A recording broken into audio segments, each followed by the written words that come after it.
Amen. Nous sommes à l'action de grâce et j'ai l'impression que tout le monde, on se tient debout. Attends, pause. Je vois tout le monde debout. Acclamons le Seigneur Jésus-Christ. Tout ce qu'il fait. C'est important. Amen. Tu peux t'asseoir. Dis avec mon Père éternel, par cette action, je veux te montrer ma fidélité et ma loyauté à ton principe. En le faisant, éternel, je veux que tu saches que je suis responsable, assez responsable pour gérer plus de richesses sur la terre. Tu peux me faire confiance. À chaque fois que j'en aurai, j'apporterai ta part. Au nom de Jésus. Amen.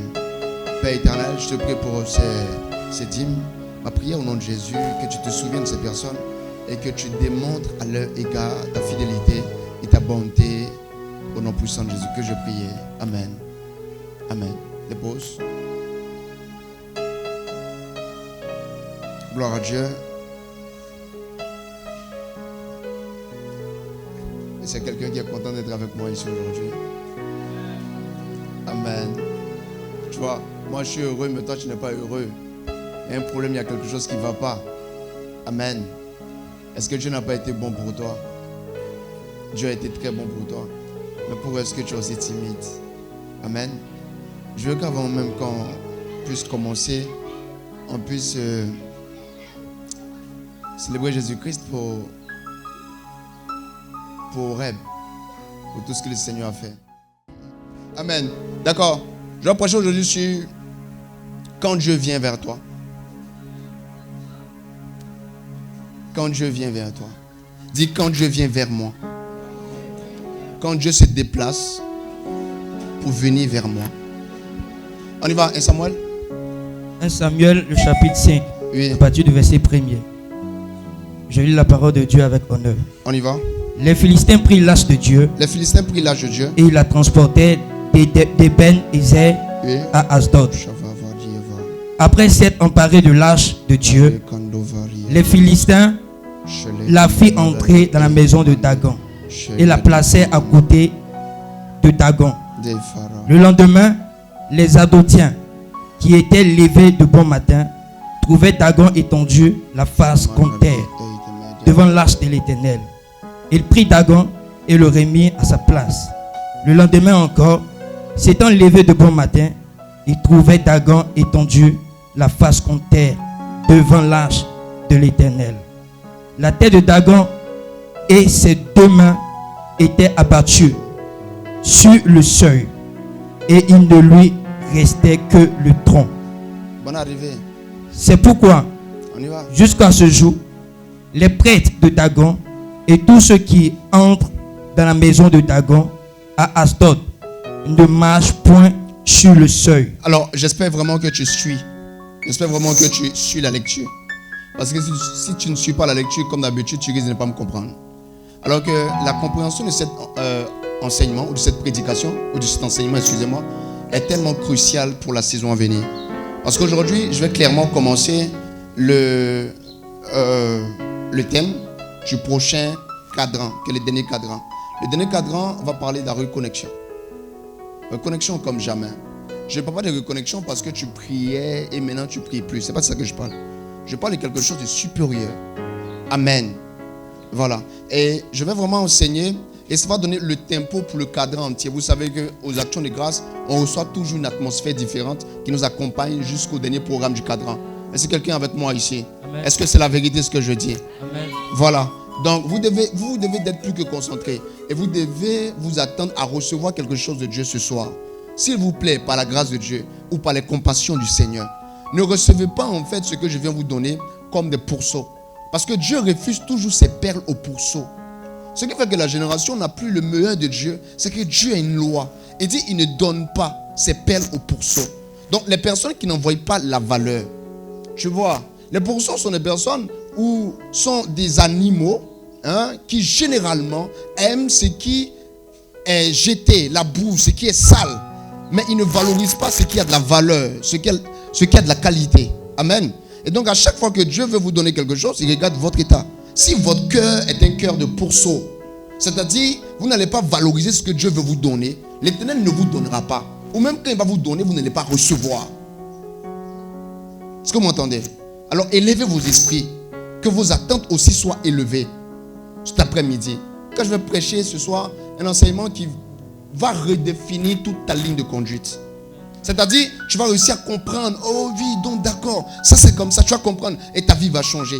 Je vous ai dit, dans une dimension supérieure, quand Dieu veut libérer, il envoie une connaissance. Toujours. Quand tu ne connais pas, tu es esclave. Ce qu'il est en train de lire fait étalage d'une histoire entre Dieu, le peuple d'Israël, les Philistins et leur Dieu. Là, on a affaire à 4 entités.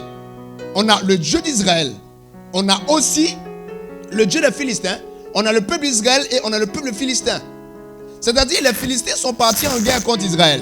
Et quand ils sont arrivés en guerre contre Israël, ils ont décidé de faire quoi? De voler l'arche de l'alliance. L'arche de l'alliance qui était le symbole ou la symbolique de la présence de Dieu en Israël. Ils prennent ça et ils envoient ça où ça? Ils envoient ça chez eux. Et le comble, c'est qu'ils vont déposer l'arche de l'alliance dans la maison de la divinité, qui était Dagon. Ils déposent l'arche de l'alliance dans la maison de Dagon, et quand ils ressortent, ce qui se passe, c'est que le lendemain, ils reviennent. Et quand ils reviennent, mais Dagon est à terre. Et ses membres sont séparés. Mais qu'est-ce qui fait que, en voulant arracher à certaines personnes leur singularité, on se retrouve à détruire notre divinité à nous? Est-ce que vous comprenez ça en fait? Rapidement, tu vas lire un texte qui va me permettre d'entrer pleinement, s'il te plaît. Tu vas prendre 1 Chronique chapitre 13e. Va aux 3 derniers versets, très rapidement, s'il te plaît. Quand Dieu vient vers nous, quand Dieu vient vers nous, Chavi à dire. 1 Chronique, le chapitre 13e, oui. À partir du verset 11. Oui. David fut irrité de ce que l'Éternel avait frappé Uza. J'essaie rapidement de vous faire l'historique. C'est-à-dire, l'âge de l'alliance à cette époque-là n'était pas en Israël, ou n'était pas entre les mains des sacrificateurs et tout, c'était déposé quelque part. Parce que Saoul, qui était un roi mais qui n'accordait pas beaucoup d'importance à la présence de Dieu, avait laissé ça là-bas. Et David vient. David dit, hé les gars, il est important qu'on commence à revoir l'importance de l'âge de l'alliance dans nos cœurs. Allons prendre ça. Informez tous les sacrificateurs, les Lévites et tous. Informez-les. Et allons chercher l'âge de l'alliance. Ils s'en vont et prennent l'âge de l'alliance comme ça. Quand ils prennent l'âge de l'alliance, ils viennent. Pendant qu'ils sont en train de célébrer, ils sont en train de partir, ils sont heureux d'avoir pu récupérer l'âge de l'alliance. Il y a un homme qu'on appelle Uza. Uza n'était pas sacrificateur, mais il était parmi le peuple, un homme rempli de bonté. Il avait de bonnes intentions, mais il a touché à l'interdit. Vous devez savoir dans la vie, quand vous marchez avec Dieu, c'est que Dieu ne regardera pas toujours la volonté de votre cœur pour appliquer les sanctions. Mais il regardera sa parole. Dieu est Dieu. Et c'est sur ce que Dieu dit qu'il marche. Si Dieu veut regarder les bonnes motivations de nos cœurs, très souvent, Dieu risque d'aller à l'encontre de sa bonne volonté. Je disais souvent à des personnes, écoutez-moi, je vous dis la vérité. C'est que Dieu n'exauce pas votre volonté ou vos prières. Dieu exauce sa volonté dans vos prières. Dieu vient et il apporte la semence ou il apporte la provision à vos besoins. C'est pourquoi quand vous lisez Matthieu, la Bible est claire. La Bible dit, si vous demandez à Dieu, quand vous demandez à Dieu 10, et le dernier verset là-bas dit, mais Dieu qui connaît vos besoins vous donnera. Donc Dieu vient et il comble nos besoins. Il n'exauce pas nos volontés. C'est pour cela que la personne qui veut ton mal échouera. La personne qui veut que tu tombes sera encore surpris que tu continues à avancer. C'est pour cela que c'est une perte de temps de vouloir le mal de quelqu'un qui marche avec Dieu. Ça peut pas. Tu vas le faire comment? Tu peux pas. Oh non, je vais prier. Il y a des prières mais qui ne dépassent même pas le toit même de ta maison. L'atmosphère bloque ça. Parce que là où toi tu veux condamner, il y a quelqu'un que Dieu a justifié. Quand vous marchez, marchez avec assurance parce qu'il y a un Dieu qui veille sur vous. Et il sait de quoi vous avez besoin.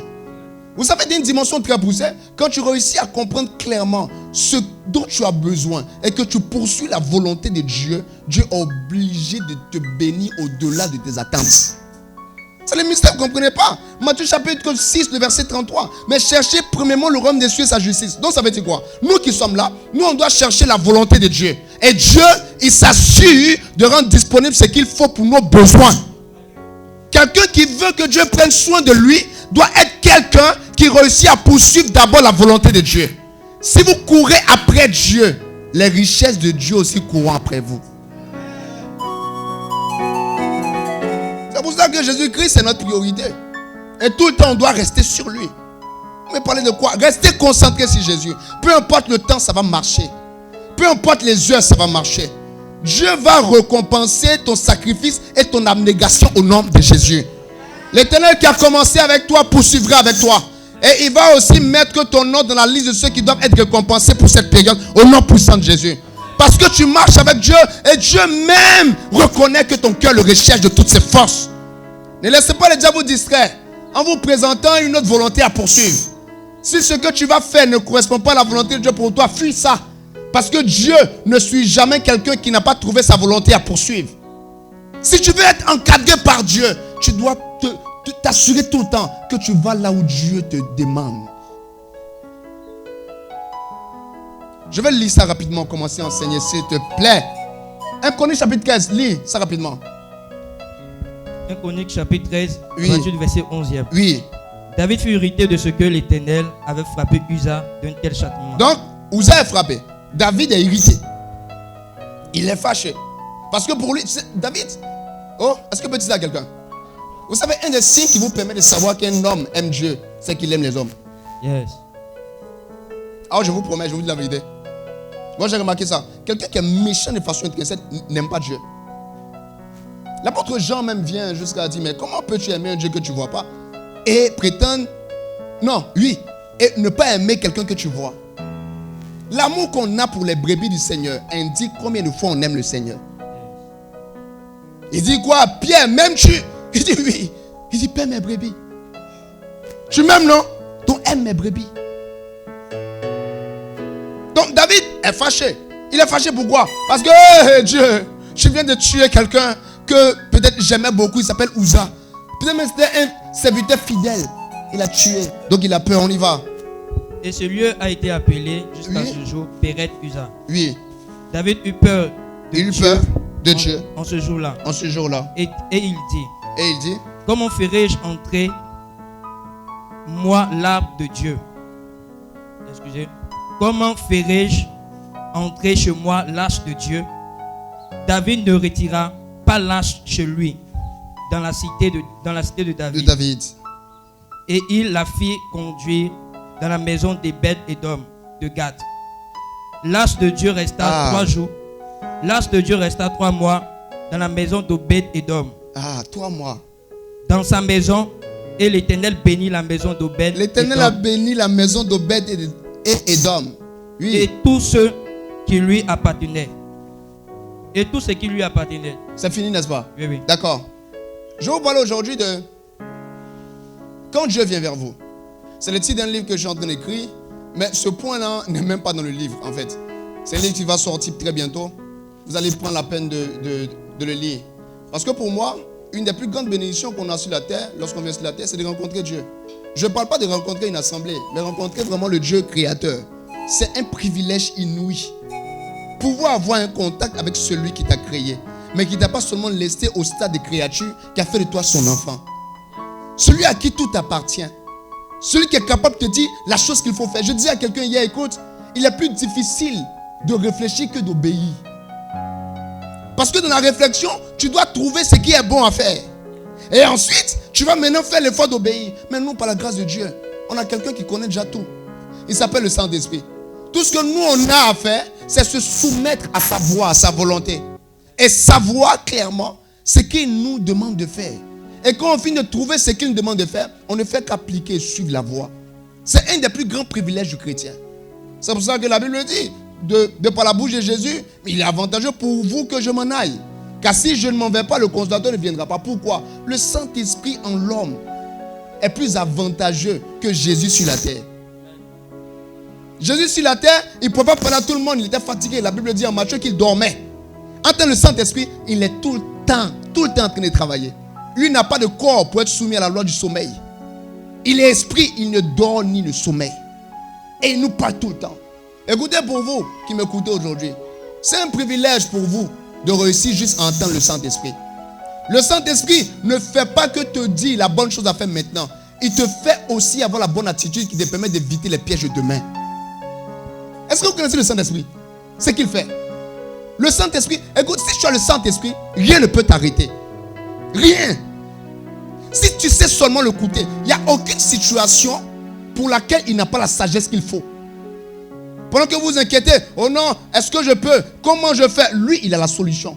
Imaginez-vous quelqu'un qui a toutes les solutions à tous les problèmes. Et on dit celui-là, il ne vit pas dans une ville, il vit en toi. Quel avantage tu as? Je crois vraiment à mon cœur qu'on a tellement méprisé, on a tellement mal utilisé la présence de l'Esprit en nous, qu'on s'est mis dans des problèmes inutiles. Le Saint-Esprit seul fait tout. Et donc Dieu se déplace. Vous devez savoir que l'évangile, ce n'est pas l'histoire d'un homme qui cherche Dieu. La loi, c'est l'histoire des hommes qui décident de se soumettre à des principes pour être agréables à Dieu. L'évangile, ou la grâce quant à elle, elle est différente. L'évangile, c'est Dieu qui aime tellement des gens qu'il fait un mouvement. La Bible dit car Dieu a tant aimé le monde qu'il a donné son Fils unique, afin que quiconque croit en lui ne périsse, mais qu'il ait la vie. Donc si les hommes doivent faire le mouvement de croire, c'est d'abord parce que Dieu a fait le mouvement de venir. C'est pour ça que Jésus dit en fait que nul ne peut venir à moi si le Père ne l'attire. Donc quand le Père l'attire, en ce moment-là maintenant, il peut venir à moi. Parce que si le Père ne fait pas le mouvement, lui il ne peut pas venir. Mais quand Dieu nous appelle, quand Dieu fait un mouvement vers nous, comment Dieu nous veut? Dans quelle posture Dieu s'attend à nous? Ou dans quelle posture on doit se retrouver pour pouvoir jouir de tout ce que Dieu donne? Parce que même si Dieu a donné, ça ne signifie pas que tu vas jouir de ça. Tu peux avoir un héritage et ne jamais en jouir. Il y a une différence entre recevoir un héritage et jouir de l'héritage. Il faut des conditions. La Bible dit, tant que l'héritier est un enfant, il ne diffère en rien de l'esclave. Tu vois? Donc même si c'est vraiment l'héritier, s'il est dans la condition d'enfance, il ne peut pas hériter de ce que Dieu veut lui donner. C'est impossible. Est-ce que tu m'entends ce soir? Donc, quand Dieu vient vers nous, il y a des choses qu'on doit comprendre. Et l'une des premières choses qu'on doit comprendre s'appelle la condition d'existence. La condition d'existence ou l'ensemble des définitions. Lorsque tu prends les inéquations, on parle d'ensemble de validité.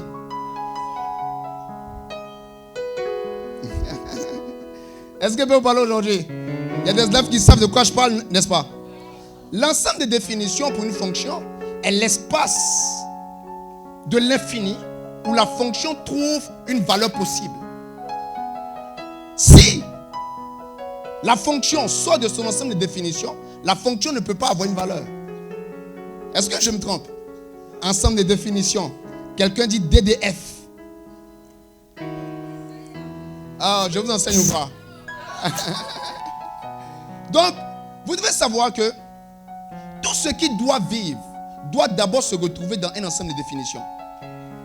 Doit se retrouver dans sa condition d'existence ou se retrouver dans son ensemble de validité. Les conditions de vie dans la mer ne sont pas les mêmes que les conditions de vie sur la terre. Quelqu'un qui vit sur la terre ne peut pas vivre dans la mer parce que les conditions changent.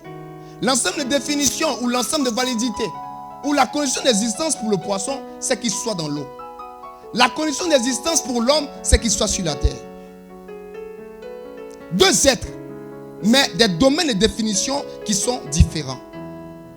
De la même manière, quand Dieu vient vers vous, vous devez savoir que tout ce que Dieu dit est vrai.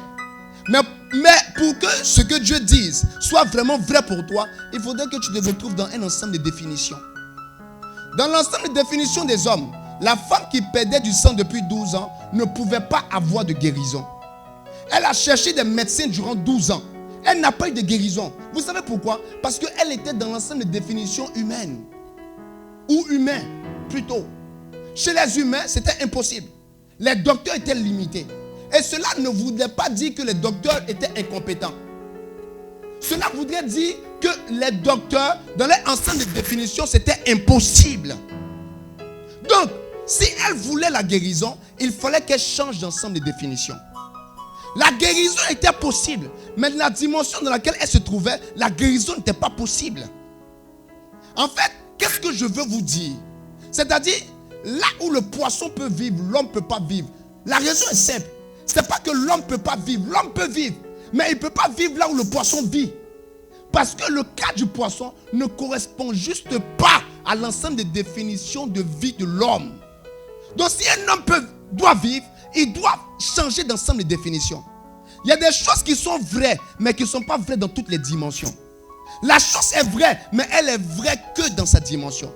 Est-ce que Satan est Dieu? Qui me dit non? Non, mais oui.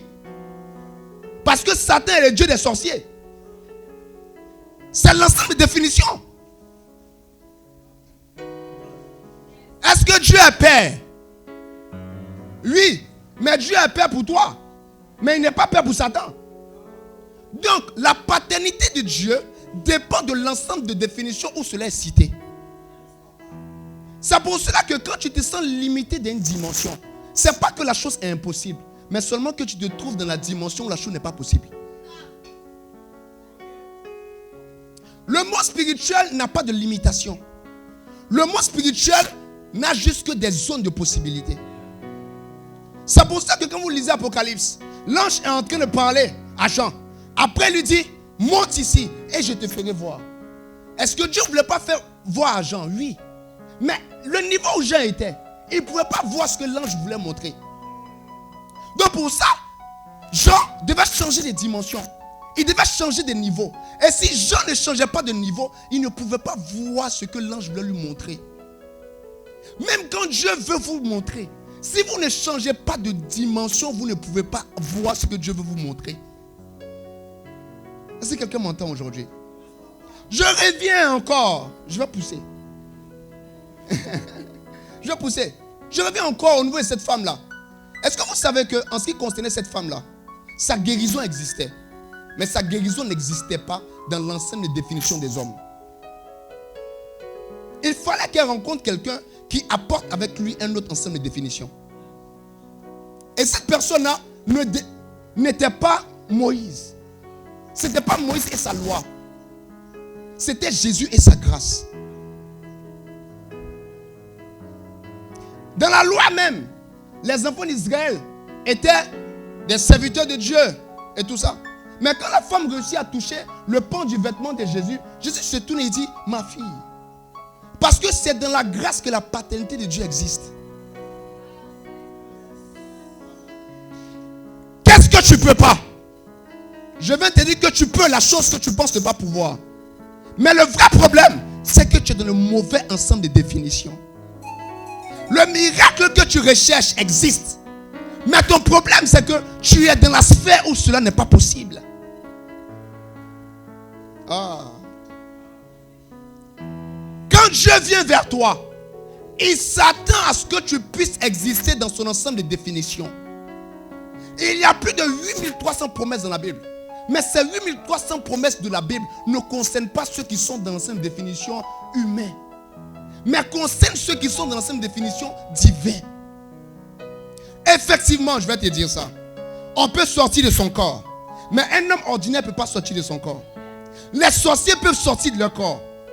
Donc, l'incapacité de sortir du corps est véritable pour les hommes.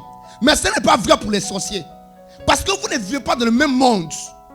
Quand vous lisez la Bible et Dieu vous donne une promesse, la première question à se poser, ce n'est pas est-ce que c'est vrai, mais la question à se poser, c'est est-ce que c'est vrai dans la posture dans laquelle je me trouve.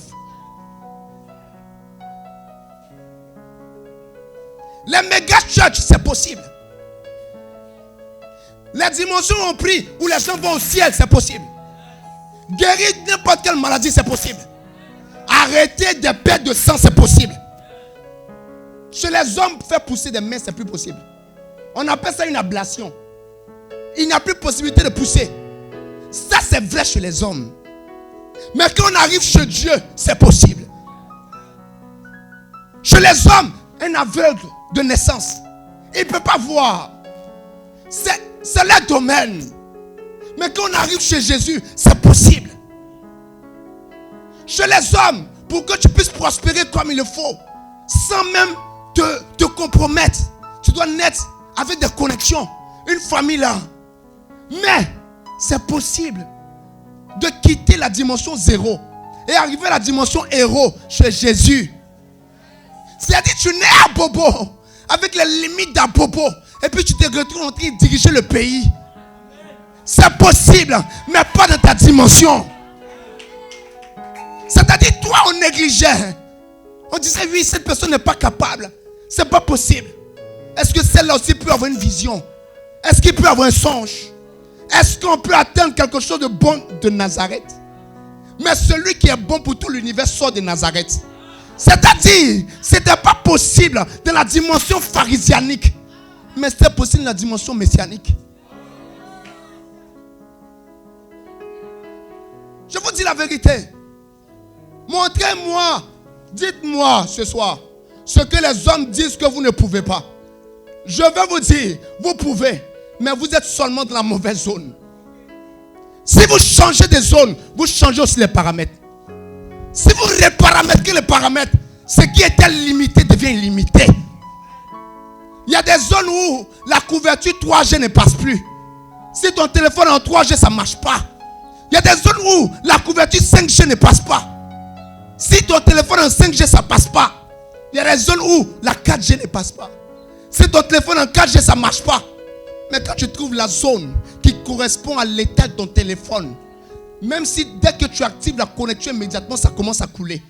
Donc le problème, c'est la zone. La zone, l'endroit, l'atmosphère. C'est tout. Est-ce que ce soir, il peut y avoir une guérison terrible? Oui, c'est possible. C'est possible. Parce qu'ici, on a reparamétré les paramètres. Nous, on fonctionne des normes humaines. Quand tu entres dans cette salle, tu ne te retrouves plus à Bobo. Tu es à l'ambassade de Christ sur la terre. C'est pour cela que tu vois des personnes comme des anges à tes côtés. Je l'ai dit tous les jours aux gens. Je ne suis pas venu pour continuer une église telle que les gens ont pensé. Je suis venu apporter le modèle qui descend du ciel. Nous sommes une ambassade. Je dis nous sommes une ambassade. Tu es au terme de toutes les possibilités. Ce que Dieu attend, c'est ta demande. Ce que tu sais exprimer. Ce que tu peux manifester. Ce soir, je veux te dire, ce que tu peux voir, tu pourras aussi l'avoir. Parce que les hommes sont ceux qui réparent ce que le Créateur crée. Donc quand tu vas chez les hommes, ils peuvent te dire non, ça, impossible de réparer. Mais quand tu es chez le Créateur, même si ce que tu as en main n'a plus de dimension, il peut te donner un nouveau. C'est pour cela que les gens disaient que lui, c'est un aveugle de naissance. Mais Jésus, il prend la boue et puis il refait les yeux. Jésus n'a pas réparé ses yeux. Jésus a refait ses yeux. C'est simple. La Bible dit, Dieu forma Adam de la poussière de la terre. Donc, le gars, il était aveugle de naissance parce qu'il avait été créé sans yeux. Le Créateur maintenant devait recréer ses yeux. Là, il ne dit pas, va, sois guéri. Pourquoi? On répare ce qui avait été déjà créé. La guérison, c'est une réparation. Donc, qu'est-ce qu'il va faire? Il doit cracher. Il crache au sol. Quand il finit de cracher, il reprend la création. Il prend la boue. Il commence à appliquer sur ses yeux. Parce que là, l'aveugle était en face du Créateur. Quand vous venez ici au défi là, vous ne venez pas rencontrer le réparateur. Vous venez rencontrer le Créateur. Je m'en fous de ce que tu n'as pas. Ici, il y a un Créateur qui est présent. Que ta destinée soit brisée. Que ce soit bizarre, ce n'est pas mon problème. Que les gens ne croient pas en toi, ce n'est pas mon problème. Il y a quelqu'un qui recrée les destinées. Vous vous rappelez un peu un homme comme on appelle Moïse. Les gens ont vu sa destinée humaine. On dit, toi, maman, je suis appelé à être un grand pharaon. Il devait succéder à Pharaon. Donc les hommes disent, lui, il doit être un grand pharaon. Il s'en va, il tue, on le chasse dans le désert. Mais quand il va dans le désert, celui qui était oublié durant 40 ans rencontre celui qui est créateur. Parce que s'il était réparateur, il allait renvoyer Moïse dans la maison de Pharaon. Mais là, il est créateur. Il dit, viens, j'ai entendu le cri de mon peuple que lui faisait pousser ses oppresseurs. C'est-à-dire, la destinée selon Pharaon a été évincée. Mais j'ai une nouvelle destinée pour toi pour que tu puisses l'accompagner. C'est pour cela que peu importe ce que tu as connu dans le passé, les opportunités que tu penses avoir loupées, c'est rien. On est en contact d'un créateur. Oh non, j'ai raté mes cours. Je ne suis pas allé loin à l'école. Hey, tu es en contact du créateur, tu me parles de quoi? Oui. Hein? Je ne suis pas allé loin à l'école. Oh. Tu vois, est-ce que je pourrais avoir ces diplômes? Ça, c'est la dimension de réparation. Les hommes aussi peuvent. Écoute, c'est la dimension de réparation que les hommes peuvent comparer Dieu à la science. Je vais dire quoi? C'est parce que l'église est tellement restée dans la dimension de réparation qu'ils veulent même se comparer à nous. On doit faire des choses qu'ils ne soupçonnent pas. Tu vois, on voit quelqu'un, on lui dit, hey, tu manques de sang. On ne prendra pas le sang quelque part. On a une banque de sang qui est céleste. Eh oui, le sang de Jésus coule encore. Ça coule.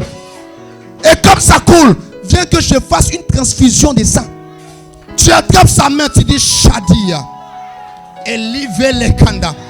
N'aie pas peur, n'aie pas peur. Ce que je suis en train de faire, c'est que je suis en train de rendre grâce de ton corps. C'est ça, l'action de grâce multiplie. Comme son sang est petit dans son corps, tu attrapes ses petites mains. Et puis tu dis, Père, je te rends grâce parce que tu m'exauces toujours. Le litre de sang qui était au niveau 1 litre commence à se multiplier. Parce que ça, c'est la dimension de création. C'est une dimension. Il n'y a pas autre chose.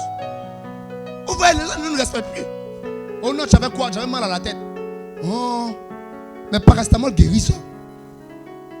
À cause de ça, ils ne nous respectent pas. Oui. À cause de ça. Oh non, tu as quoi? Oh non, j'ai mal à la poitrine. Je ne connais pas le nom de médicaments et ça guérit ça. Malox, envoie-moi quelque chose qui a échappé au contrôle de la médecine. Envoyez-moi quelque chose qui est difficile à faire. Un jour, j'ai demandé quelque chose. Il m'a dit, aujourd'hui, demande quelque chose de difficile à faire. Je dis, Père, je veux une méga church. Je dis, d'accord. Dans ta posture, c'est difficile à faire. Toi, un enfant qui est né à Djamé, passer son enfance à Yopougon, grandir à Bobo, faire un peu crocodile et tout, c'est difficile à faire. Il n'y a pas de connexion. Souvent, il n'y a pas l'argent. C'est pour cela, les frères. Moi, je ne fais pas mes programmes en fonction de ma poche. Je fais les programmes en fonction de la révélation de ma banque. Dans mon esprit. Là, quand je me lève et que je commence à dire, voilà ça ce qu'on va faire. Ceux qui ne sont pas assez de foi à mes côtés sont bizarres. Oui, mon frère. Parce que la foi est une source. Il y a des gens qui tirent la source de leur foi de la zone humaine. Nous, on tire la source de notre foi, la dimension supérieure. Tu veux qu'on se compare de la même manière, pourquoi? Oui, pourquoi? Faut pas me fatiguer. On n'a pas les mêmes origines. Origine à Bobo, c'est pour toi. Même origine Cocody, c'est pour toi. Origine New York, c'est pour toi. Nous, on a une origine identique. C'est là-haut. C'est là-bas, c'est. Vous comprenez? La zone là. La zone, c'est là-bas que tout se passe. C'est là-bas que les incapacités deviennent capacités. C'est là-bas que les impossibilités deviennent possibilités. C'est là-bas qu'il y a section, il y a séparation. C'est là-bas que ceux qui passent par la porte repassent par les murs. C'est là-bas. C'est là-bas.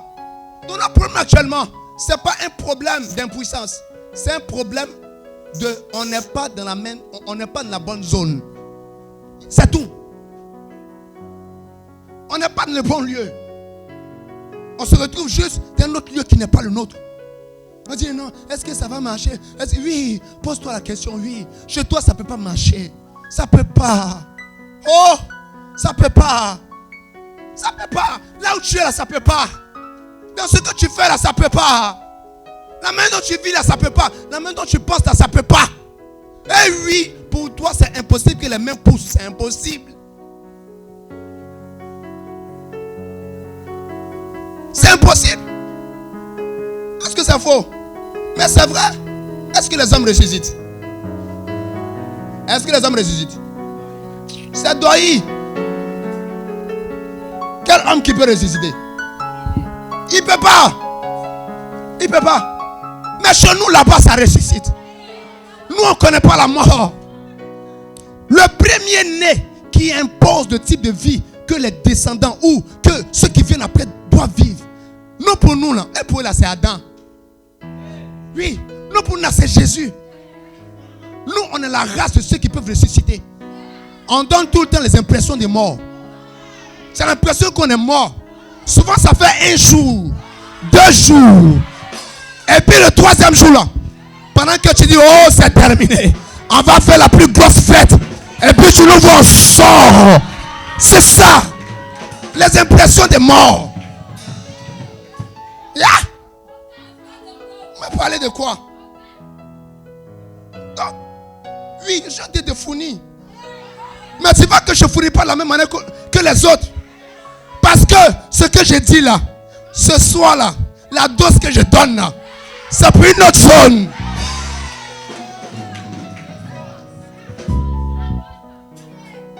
Une autre zone. Est-ce que l'argent peut apparaître? Il dit, il y a des bons, on doit quitter. Hein? Dites-moi l'élève de terminale qui vient faire un débat avec un élève de primaire.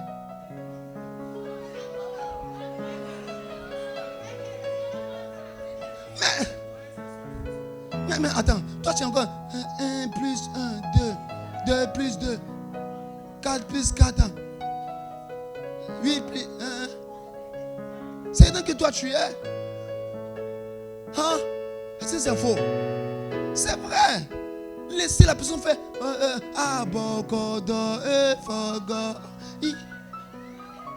je peux discuter avec toi. Parce que dans toi, ta zone, c'est ça qui est véritable. Dans ma zone, c'est autre chose. On n'a plus de temps. Les mots même pour écrire, on ne réfléchit pas. Parce que ça coule. C'est rapide. Parce que c'est la zone. Arrêtez de vous comporter comme les hommes. Chez les hommes, vous êtes impuissants. C'est ce que vous ne comprenez pas. Hey. Dans la zone des hommes, on est limité. On est trop limité. Tu nous dis, mais hey, voici des gens que j'aime. Attends que je brise les barrières des limites. Toi, tu viens dire, hey, d'accord, j'ai accepté Jésus, mais je vais descendre à l'étage inférieur. Toi, mais il faut voir. Toi, je t'aime bien. Toi, mais il faut voir. Je vois des gens s'inquiéter comme si ils étaient responsables de leur vie. Toi, mais il faut voir. Tu vois des gens se soucier comme si c'était responsable de leur vie. Oh non, ma vie là. Hey, s'il te plaît, remplace les soucis par la prière. On ne sait pas se soucier. Dans notre zone, on ne se soucie pas. On dit, oh, ça fait 3 ans, 6 mois, il ne pleut pas. Et Lydie est montée. Partez dire à Cap qu'il va pleuvoir. Il n'y a pas de nuage. Dans la dimension des hommes là, il faut des nuages pour annoncer la pluie. Dans la dimension des dieux, on n'a pas besoin que les nuages soient là. On peut les faire arriver. Et Lydie monte. Va dire à Cap qu'il va pleuvoir. Pendant qu'il est en train de monter. Et lui court, il s'en va au Carmel. Parce qu'il sait que dans notre zone là, quand on veut créer, on doit prier. On doit prier. Il dit, Seigneur, la pluie là. Il est un serviteur. Va regarder. Vieux père, il n'y a pas de nuage. Attends. Va regarder. Vieux père, nos nuages. Il prie encore. Va regarder. Il dit, il n'y a pas de nuage. Il dit, d'accord, c'est que je peux encore arriver dans la zone. Je suis en chemin. C'est pour cela. Vous ne commencez pas à prier quand vous vous mettez à parler. Hein. Pour prier, il faut être dans la zone. Élie, pendant qu'il priait, il était en train de payer son billet d'avion, monter dans l'avion pour arriver dans la zone. Donc il prie. Arrivé au moment, il dit, va regarder. Il dit, il y a un nuage. Mais en paume de main. Il dit, d'accord, va. Il va pleuvoir. Parce qu'il est dans la zone. Impossible selon les hommes, mais possible selon Dieu. Parce qu'il est dans la bonne zone. La prière, je vous parle de la prière, vous pensez qu'elle m'amuse. On peut lutter contre un homme qui réfléchit. Jamais contre un homme qui prie. Parce que quand tu pries, c'est Dieu qui réfléchit pour toi. Il dit, ne mets pas tes pieds ici. Pousse comme ça. Toi, tu dis, d'accord. Il met mes pieds ici. Impression des morts. Je ne sais pas pourquoi cette année, j'aime beaucoup cette phrase. Impression des morts. Impression, un semblant de mort. Impression. Il prie. La pluie vient. Alors que la pluie ne venait pas depuis 3 ans, 6 mois. Et la pluie, c'est le même qui a changé ça encore. Il faut une zone. Quand Dieu vient vers toi, il s'attend à ce que tu te retrouves dans une zone. Si tu n'es pas dans la zone, c'est mort. Et le problème de l'église, vraiment actuellement, c'est qu'on n'est pas dans la zone. L'église est encore dans la zone où elle veut faire ce que Dieu veut. En même temps, ressembler un peu au monde. Ressembler un peu aux hommes.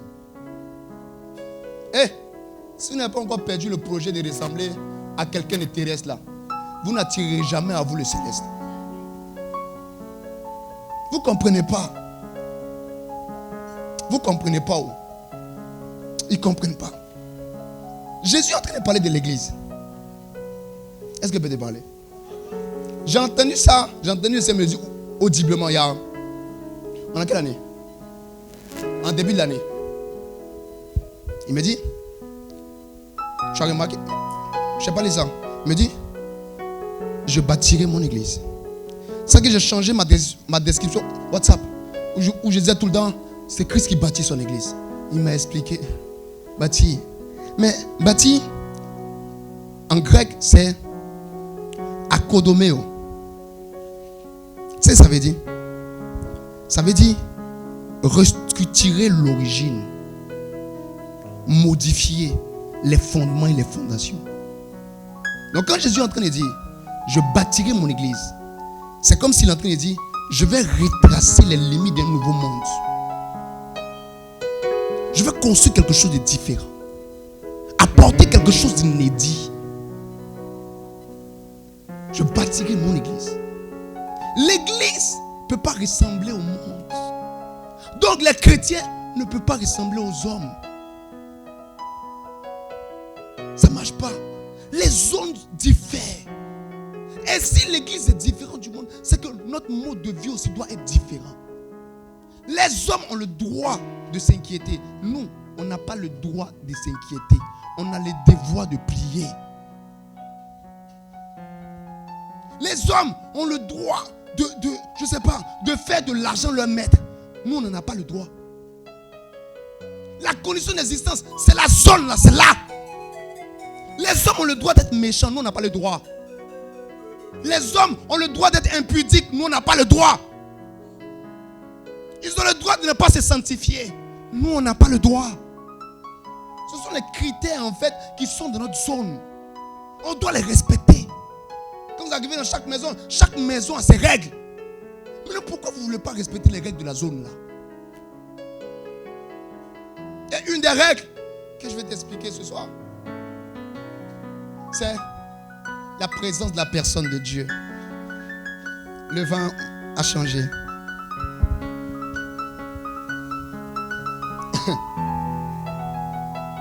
Vous savez, quand l'église est sortie de la zone Christ, parce que la zone dont je parle là, c'est Christ. C'est quand l'église a commencé à rejeter la domination terrible, la domination impartiale de la personne de Christ. Domination impartiale de la personne de Christ. Vous avez réussi à faire la différence entre l'œuvre de Dieu, la personne de Dieu et les serviteurs de Dieu. Ce sont des choses différentes, les gars. C'est pas la même chose. Vous devez faire attention. Dieu est une personne à part entière. Quelqu'un qui réfléchit, qui te regarde, qui t'observe, qui voit comment tu vis, qui voit comment tu parles. Une personne à part entière. Et cette personne, on l'a rejetée. On l'a tellement rejetée que cette personne ne détient plus sur nous. Parce que la ressemblance impose obligatoirement d'abord admiration. Oui. Amen. Si on doit ressembler, on doit regarder. Mais si on ne le voit pas, comment est-ce qu'on va reproduire? Ça ne peut pas. On voit ici David qui est en train de parler. Et pendant que David est en train de parler, il dit, hey, les gars, on doit faire revenir l'arche. On doit faire revenir l'arche. Mais avant même de parler de ça, je parle de cette histoire de Dagon. Parce que quand la présence de la personne de Dieu arrive, ça n'a pas les mêmes effets. L'arche s'est retrouvée dans deux endroits. Mais l'arche a eu deux effets différents. L'arche s'est retrouvée chez Obed-Édom. L'arche a béni Obed-Édom. L'arche s'est retrouvée chez les Philistins. L'arche a apporté quand même des hémorroïdes. Non, des hémorroïdes. L'hémorroïde. Les gens ne comprennent pas. Coco. Un peuple. Et il a apporté aussi la destruction de sa divinité. Quand vous cherchez Dieu, assurez-vous de la zone dans laquelle vous vous trouvez avant de le rechercher. Parce que quand la personne de Dieu vient, elle ne fait pas que multiplier, elle peut aussi diminuer. Quand Dieu vient chez un homme où il y a déjà une autre divinité, ce qu'il s'assure de faire, c'est de renverser d'abord la divinité en présence. Dieu ne multiplie jamais quelqu'un qui a déjà un autre Dieu. Ça ne fonctionne pas comme ça. Ça bosse là. Là où tu vois quelqu'un qui prie beaucoup, mais qui a plus de problèmes, ne cherche pas. C'est parce qu'il y a un Dagon quelque part. Le Dagon peut ne pas être une idole que tu as déposée chez toi à la maison, mais peut être une idole qui se trouve dans ton cœur. On n'a pas les mêmes Dagons. Il y en a qui ont des statuettes. Il y en a qui, dans leur cœur, c'est peut-être l'argent, c'est peut-être la télé, c'est peut-être les amis, c'est peut-être les affaires, c'est peut-être les jeux vidéo, c'est peut-être les films, c'est peut-être le travail. Si Dieu arrive dans ton cœur, il arrive dans ta vie, qu'il retrouve un Dagon, ce qu'il va faire, c'est qu'il va faire tomber d'abord le Dagon. Il va renverser. Parce que l'Éternel, quand il arrive dans un lieu, il n'occupe jamais la seconde place. Parce que la présence de Dieu bannit tous les classements possibles. Quand Dieu vient dans un lieu, ce qu'il fait, c'est qu'il va occuper la toute place, la première place. Et s'il arrive dans ton cœur, qu'il retrouve quelque chose d'autre, Dieu va compliquer les choses. Quand Dieu vient vers toi et que tu te retrouves dans une posture où il n'est pas vraiment la personne que tu recherches de tout ton cœur, il emmène plus de problèmes que de solutions. Ah, quelqu'un ne comprend pas. Il amène des problèmes dans deux dimensions. Des problèmes au niveau de ta connexion aux divinités, Dagon tombe, mais aussi des problèmes de santé. Il y a des gens qui sont beaucoup malades parce que quand Dieu est venu dans la prière, ces personnes se retrouvaient être idolâtres. Ne blaguez pas avec Dieu parce qu'il ne partage aucune place. Vous pensez, quand je vous dis tout le temps qu'un homme qui ne peut pas vivre avec un autre homme ne peut pas vivre avec Dieu, vous pensez que je m'amuse? C'est très vrai. Dieu ne partage rien. Il n'y a personne de plus compliqué que Dieu. Est-ce que quelqu'un m'entend? C'est celui qui peut te tuer. Même quand tu as bien voulu faire, il va te tuer. Parce que sa parole est au-dessus de lui. Vous parlez de quoi? Donc faites attention. Quand Dieu vient vers vous, quand Dieu vient vers vous, pour qu'il puisse bénir, il a besoin que l'atmosphère soit propre. Remarquez, quand vous vous retrouvez souvent dans une atmosphère où vous vivez mal, vous n'accordez pas beaucoup d'attention ou beaucoup de place à Dieu. Quand vous voulez prier, vous commencez à avoir sommeil. Vous n'avez pas remarqué? Ou tu veux prier et puis tu ne sais pas quoi dire à Dieu.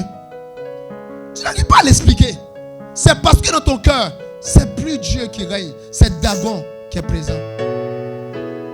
Et Dieu doit détruire. Église, Dieu veut détruire le Dagon de nos cœurs. Il veut détruire le Dagon qui est devenu les dons spirituels dans l'église. Le plus important, aujourd'hui les gens rejettent tellement les dons spirituels qu'ils ont mis à côté la personne de Dieu. Oh non, moi aussi je dois voir. Oh non, moi aussi je dois guérir. Oh non, mais ils ont oublié que c'est celui qui est le maître, qui est le chef, qui donne toutes ces choses-là. Il est important qu'on se remette à rechercher Dieu. Et même que le travail ne soit pas une priorité pour nous. Le travail n'est pas la priorité du croyant. Tout ce qui est premier appartient à Dieu. C'est pourquoi les premiers-nés devaient être offerts. C'est pourquoi même Jésus a été sacrifié. Dieu réclame tout ce qui est primaire. Si dans vos cœurs, il y a autre chose que Dieu qui est premier, l'Éternel renversera aussi vos vies. Oh non, depuis que j'ai commencé à prier, là, mes activités ne marchent plus. Dieu est en train de détruire le dragon. Oh, depuis j'ai rejoint le mouvement. Ici, là, à Ney, là, tu peux dire tout ce que tu veux. Mais il y a quelqu'un qui est roi ici, c'est Jésus. Si tu veux, il ne faut pas m'aimer. Tu veux, il ne faut pas aimer mon pasteur assistant. Il ne faut pas aimer quelqu'un ici. Mais quand tu entres, tu sais que nous, on fait l'apologie de Jésus-Christ. Chaque matin, c'est lui on célèbre. C'est lui on loue. Quand tu nous vois en train de prier, on ne prie pas parce qu'il y a un bon dirigeant. On prie parce qu'on sait qu'on est en la présence de sa majesté. Jésus, nous, Jésus, on ne blague pas. Donc quand tu dis, oh, depuis que j'ai commencé à la rejoindre, j'ai vraiment un problème. Ce n'est pas nous qui avons un problème. C'est le dragon de ton cœur qui est en train de tomber. Quand Dagon tombe, aussi tout ce que Dagon a donné part. Parce que Dieu ne rebâtit jamais. Il bâtit lui-même. Il bâtit. Dieu construit. Il vient et dit, ça, c'est à quel niveau? C'est pourquoi, quand Jésus vient, il dit, le Fils de l'homme est venu pour apporter l'inimitié. Il est en train de parler à ceux qui sont autour de lui. Il dit, ce temple-là, je vais le détruire et je vais encore le rebâtir. Il va construire quelque chose de nouveau. Est-ce que vous m'entendez? Les dragons de vos cœurs vont tomber. Vont d'abord tomber avant que Dieu n'apporte ce qu'il veut. Est-ce que quelqu'un m'entend? Dis-moi amen si tu m'entends. Les dragons doivent partir. Les choses qui avaient une certaine priorité partent. Les choses qui avaient une certaine importance dans ton cœur doivent partir.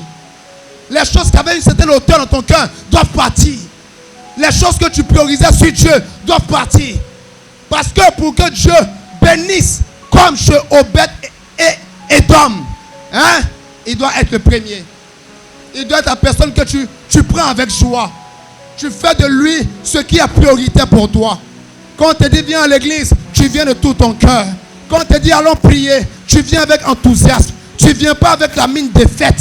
Tu ne viens pas comme si on te forçait de venir au culte. Quand on dit samedi, on doit aller à l'église, tu te réveilles le matin. Tu commences à plier tes vêtements. Tu commences à les repasser. Tu commences même à bien cirer tes chaussures. Parce que tu sais qu'aujourd'hui, il y a culte. Et Dieu fera encore quelque chose d'étrange. Et quelque chose de bon. C'est ça le cœur des personnes qui attirent la surabondance et l'abondance du ciel. Ne te laisse pas distraire par la pluie. Mais est-ce que tu m'entends? L'essentiel, c'est que tu m'entendes ce soir. Parce que Dieu veut produire l'abondance en toi. Il veut vraiment déposer. Mais le problème, c'est qu'il est venu trouver des dragons. Son travail va être d'abord de les renverser. Mais quand il finit, il vient maintenant et il dit, bon d'accord, quel est ton problème à toi? La chose que tu veux, la chose que tu veux changer, la situation que tu veux modifier. Quelle est la chose là qui te fatiguait, mais maintenant tu aimerais la voir? Il dit, bon d'accord, tu en voulais combien de doses? Tu dis 3. Il dit, je vais t'en donner 6. Est-ce que tu m'entends?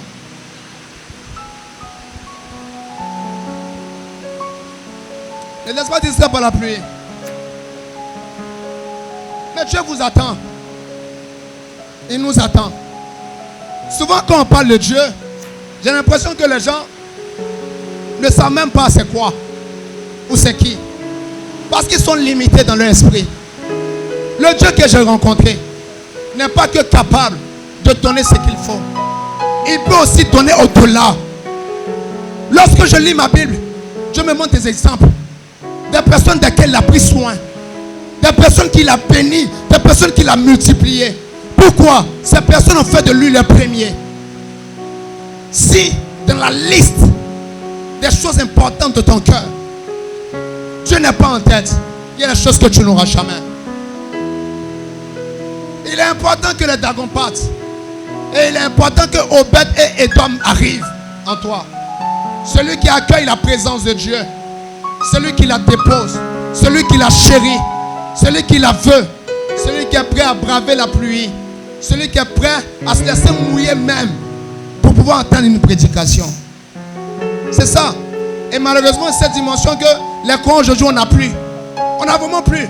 Il y a trop de choses en premier. Il y a trop de choses en premier. Les gens viennent à l'église quand ils n'ont rien à faire au travail. Oh, tu ne viens pas à l'église? Oh non, j'ai eu un petit boulot là.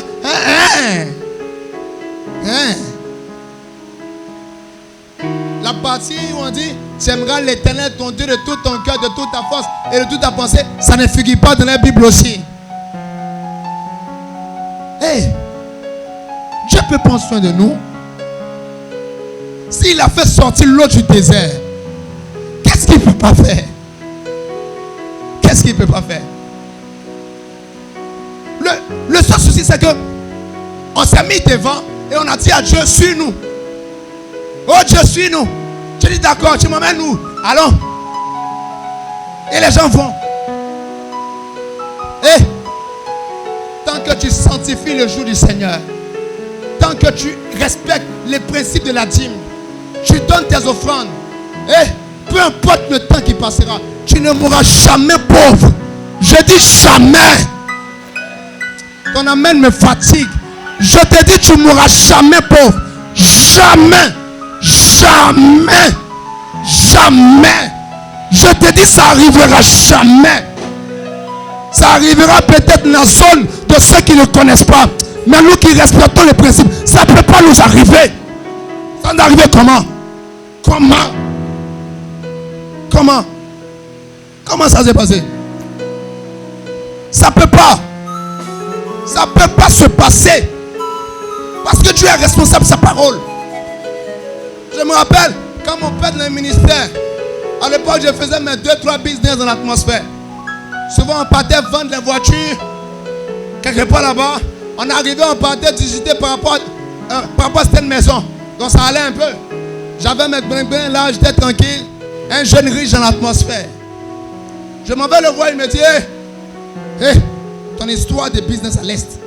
C'est la première fois que j'entends un homme de Dieu me conseiller comme ça. Ça m'a choqué. Ah, Dieu peut te laisser comment? Je vis comment? Ceux-mêmes qui sont dans l'œuvre, qui donnent. Il y a des gens qui donnent dîme aujourd'hui. Ils attendent 17 mois avant de redonner la dîme. Je vis comment? Il dit, hey, tant que tu n'es pas encore arrivé au niveau où tu dépends que de Dieu pour vivre, Dieu ne te donnera jamais la richesse. Je dis comment? Il dit, fais ça.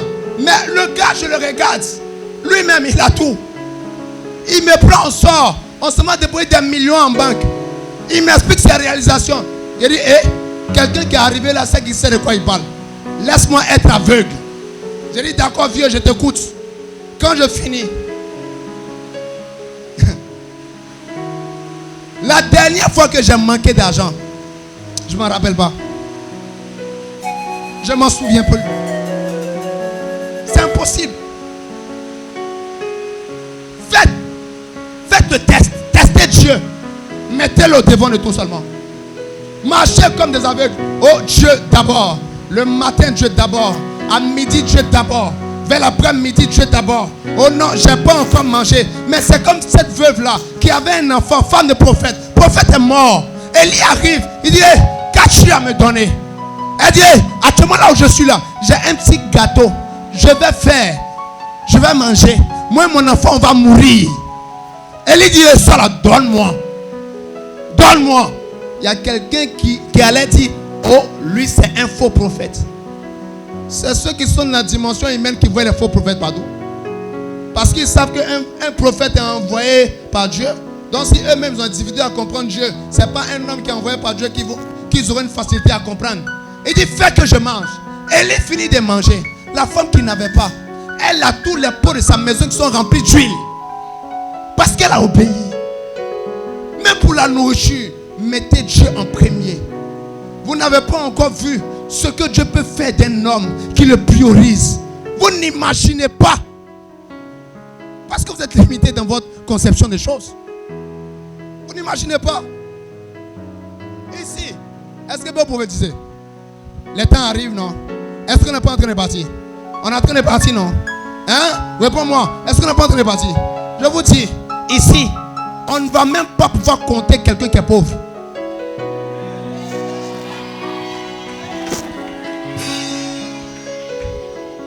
Quelqu'un que ça concerne a dit Amen. On ne pourra pas.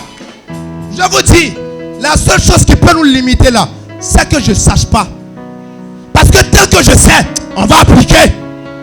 Alors que Dieu m'a donné la force aussi d'aimer la connaissance.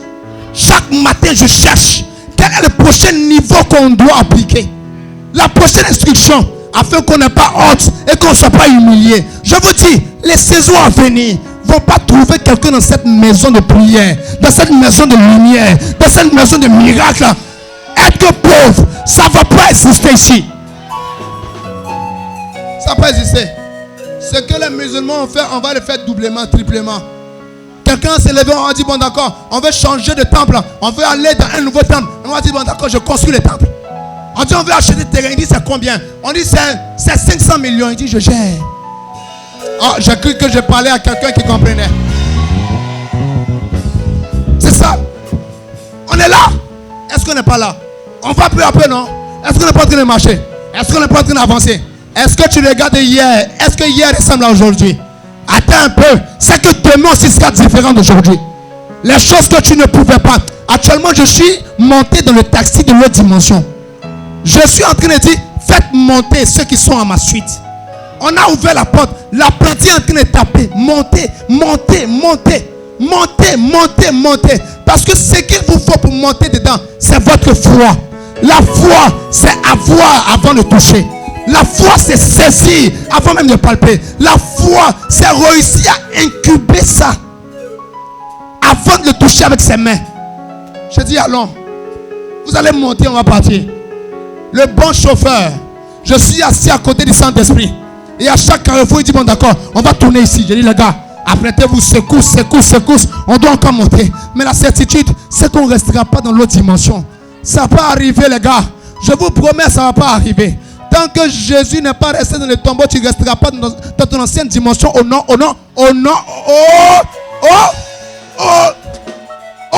de Jésus. Au nom de Jésus. Parce que ce que les gens ne savent pas, c'est qu'à chaque fois que tu réussis à accueillir la présence de Dieu, ça ne dépend plus de tes compétences humaines. Vous le dites quoi? Ça ne dépend plus de ça. Ça ne dépend plus de ta famille, non. Ça dépend de la présence de Dieu. Obed-Édom a une multiplication parce qu'il avait accueilli l'arche. Je veux dire aux gens qui sont là, dans la zone où on se trouve là, nous, on possède avant même de toucher. Parce qu'une des choses obligatoires dans la zone de l'esprit, c'est la foi. Et je trouve clairement que les croyants de maintenant ne sont plus assez dans la foi. Trop de spéculations. Et si, est-ce que ça va arriver? Comment ça s'est passé? Hein? Comment? Est-ce que Dieu est Dieu ou bien il essaie d'être Dieu? Est-ce que Jésus est Seigneur ou bien il essaie d'être Seigneur? Est-ce que c'est avec toi que Jésus a commencé? Non, il a commencé longtemps avant toi. Et s'il a terminé avec ceux avec lesquels il a commencé avant qu'il ne commence avec toi, c'est sûr aussi qu'il terminera avec toi ce qu'il a commencé avec toi. Si Jésus a pris des pauvres, les a enrichis, il peut aussi le faire avec toi. Il a pris des malades, il les a guéris, il peut le faire aussi avec toi. S'il a pris des morts, il les a ressuscités, il peut le faire aussi avec toi. S'il a pris des personnes sans référence, des personnes sans condition, et il a fait de des modèles, il peut le faire aussi avec toi. Tes parents peuvent ne pas avoir de projet. Une bonne nouvelle, c'est que j'ai un Père dans les cieux. C'est l'essentiel. Il y a encore de l'espoir dans notre zone là. Il y a encore de l'espoir. Dans notre zone, il y a toujours de l'espoir. Il y a toujours une possibilité. Je vous dis la vérité. Toujours. Il y a encore quelque chose qui est possible. Dans notre zone là, il y a toujours un lendemain glorieux meilleur. Dans notre zone là, il y a toujours. Même quand on a l'impression que les portes sont fermées, il y a quelque chose qui peut naître. Mais pour ce faire, vous devez transiter. Vous devez aller. Vous devez mouver. Vous devez arriver comme jamais. Ça se passe d'abord dans vos esprits. Ça se passe d'abord à l'intérieur. Parce que là où Dieu s'assoit, ce n'est pas sur tes mains, c'est dans ton cœur. Dans ton esprit. Vous devez arriver. Tu vois, le plus grand blocage que tu as, ou la plus grande tragédie, c'est que tu n'arrives pas en ton esprit à faire de l'espace à Dieu. Il faudrait faire de l'espace à Dieu dans ton esprit. Il faudrait que Jésus-Christ arrive à bâtir ta nouvelle mentalité. dans ton esprit. Quand ton humanité te réclame, rappelle-lui ta divinité. Quand ton humanité te dit, oh non, là, actuellement c'est que c'est chaud, ça va arriver. Dis non. Voilà ce que Dieu a dit. Parce que ce qui modélise la dimension où tout est possible, c'est la parole. C'est la parole. Je ne sais pas qui a regardé Spider-Man ici. Tu as regardé, non? La kryptonite. C'est ça, non? Et voilà, Superman, excuse-moi. C'est quand on approche de lui, on a l'impression qu'il ne peut plus. Quand il est sur la terre, il est capable de tout. Revenez dans vos zones. Essayez d'être un peu fou pour Jésus. Ce n'est pas une histoire de samedi, je veux seulement prier, non. Dis dans ta tête, je suis chrétien. Dieu est mon Père, il est mon maître. Il est capable de tout faire. Qu'est-ce qu'on appelle maladie? Qu'est-ce qu'on appelle stérilité? Qu'est-ce qu'on appelle impossibilité? Je ne connais pas ça. Je bats ça. Je brise ça. Ça ne marchera pas. Qu'est-ce qu'on appelle la peur? Qu'est-ce qu'on appelle? Est-ce que je vais réussir? Je ne connais pas ça. Demain, obligé d'être meilleur. Forcé. Obligatoire. Qu'est-ce qu'on appelle? Ça, les hommes pensent comme ça. Moi, je ne peux pas. Pourquoi j'ai pensé comme ça? Ça ne peut pas. Parce que j'ai un Dieu qui est présent. Et tous les jours, tu saisis tes choses avec la foi. Le matin, la foi. À midi, la foi. Tu vois tout avec la foi. La seule chose qui peut te limiter, c'est ce que Dieu te demande de ne pas faire. Oh, mais ça, tu es capable de tout. Tu es capable de tout. Il y a quelqu'un qui me regarde. Tu es capable de prêcher. Plus que moi-même d'ailleurs. Quel est le blocage? Quel est? Qu'est-ce que tu as comme blocage? Mais ça peut disparaître. Montre-moi la chose que Jésus n'a pu faire. Et je te montrerai aussi ce que je ne peux pas faire. Bientôt, vous allez voir. Je vais organiser des programmes dans les stades. Oh, vous amusez avec. Vous amusez. Vous pensez que je m'amuse. Vous pensez que je joue. Je ne joue pas. Bientôt, vous allez voir. Les gens vont entrer. Ça sera des camions, des remorques qui vont sortir avec comment on appelle ça même? Les béquilles des gens, les fauteuils roulants. Tout ce qui est comme cancer, tout ce qui est comme tumeur, on va enlever ça. Rapidement. On va enlever ça comme ça. Je dis, mais ceux-là, ils font comment? Ils font médicaments. Oui. Mais ce n'est pas le médicament que tu connais là. Parce que le médicament de Satan, c'est trop petit pour nous. Mais si Satan lui-même, la créature, comment on va aller se soumettre à une créature? C'est qu'on peut avoir chez notre Père qui est le créateur. Toi-même, il faut voir. Vous ne comprenez pas? Tu es capable. Alors, il faut reparamétrer l'image. Quand Dieu vient, tu dois reparamétrer l'image que tu as de toi, de tes réalités. Je vous le dis ouvertement, peu importe ce qui arrive. Un chrétien qui est là, qui fait des dépressions, on n'en peut finir. Matin, il me dit ça. Oh, ma vie. Tu vois, oh, c'est trop doyeux même. Toi, tu me plais. Oui. Oh non, ma vie. Hey. Moi, quand je vois ça, une fois en statue, je te bloque après. Et moi, je suis professionnel en bloquer en statue. Parce que c'est tellement idiot. Oh, comment toi, ton esprit est paramétré pour que tu restes là tout le temps en train de comment on appelle ça même? De te lamenter. Tout le temps. Tu es dépressif. Oh, dépression aujourd'hui. Tu vois, test en statut. La vie, c'est comme ça. Moi, quand quelqu'un commence par, tu sais, la vie, tout ça, il supprime en même temps. Vite. Parce que Jésus-Christ a donné un modèle. Il donne un modèle de vie. Il donne un modèle de pensée, de conception, de perception. Et nous, on vient, on dit, Jésus, on veut vivre avec toi, mais ton modèle là, on ne prend pas. C'est pas possible en fait. Montrez-moi là où Jésus s'est inquiété. Et je vous dirai que c'est possible de vous inquiéter. Il y a une dimension supérieure. Vous ne remarquez pas, il y a une dimension supérieure. Est-ce que les besoins du bébé sont les mêmes besoins que les besoins de l'adulte? Non, répondez-moi franchement. Non, n'est-ce pas? Maintenant, quand Dieu vous appelle à être des adultes dans l'esprit, pourquoi Pourquoi est-ce que vous voulez continuer à répondre aux besoins du bébé mondain qui est en vous? C'est normal que ceux qui sont dans le monde puissent vivre tel qu'ils vivent et penser tel qu'ils pensent. Puissent être des personnes sans lendemain, des personnes sans projet, des personnes sans espoir, des personnes sans foi. C'est normal pour eux. Donc ne les condamnez pas parce qu'ils ont ce langage. Le problème, c'est quand toi tu commences à parler, tu commences à penser, tu commences à agir et tu commences à voir comme eux. C'est ça le vrai problème. Et c'est ce qu'il faut changer. Vous devez maîtriser la loi de la réconfiguration. À chaque fois que vous lisez un passage de la Bible où une promesse de Dieu se retrouve, vous devez déborner votre esprit. La foi, c'est ça. La foi, c'est pas voir. La foi, c'est croire parce qu'on a entendu. La foi, c'est pas voir ce que Dieu donne. La foi, c'est croire en ce que Dieu a dit. Parce que tu as tellement la révélation du Dieu que tu suis, que tu sais que s'il a dit, c'est qu'il le fera. Donc Seigneur, je n'ai pas encore vu, mais parce que tu as dit, je crois et je sais que ce que tu as dit arrivera. Donc je marche comme Abraham. J'ai entendu, je n'ai pas encore vu l'enfant que tu vas me donner. Tu m'as parlé d'une postérité, tu m'as parlé des terres. Je ne les vois pas encore, mais parce que tu m'as dit en Genèse chapitre 12, sors de ta maison, sors de ta patrie et de ta parenté, j'irai aussi là-bas. Parce que j'ai confiance en ce que tu dis. Si tu as créé le monde avec tes mots, ce n'est pas ma destinée que tu peux positionner aussi avec tes mots. Il a créé le monde. Donne des limites aux mers, aux eaux, tout ça. S'il a fait ça avec le monde, ce n'est pas avec toi qu'il ne peut pas faire. Tu t'imagines un peu la dimension. Il crée le monde. Il dit que la terre soit, la terre apparaît. Que la lumière soit, la lumière apparaît. C'est ta petite vie, tes petits 500 000 que tu recherches, qui ne peut pas te donner. Le problème, c'est que vous n'êtes pas dans la bonne zone du combat. Tu nous regardes et dis, mais attends, ils sont en train de combattre pourquoi maintenant?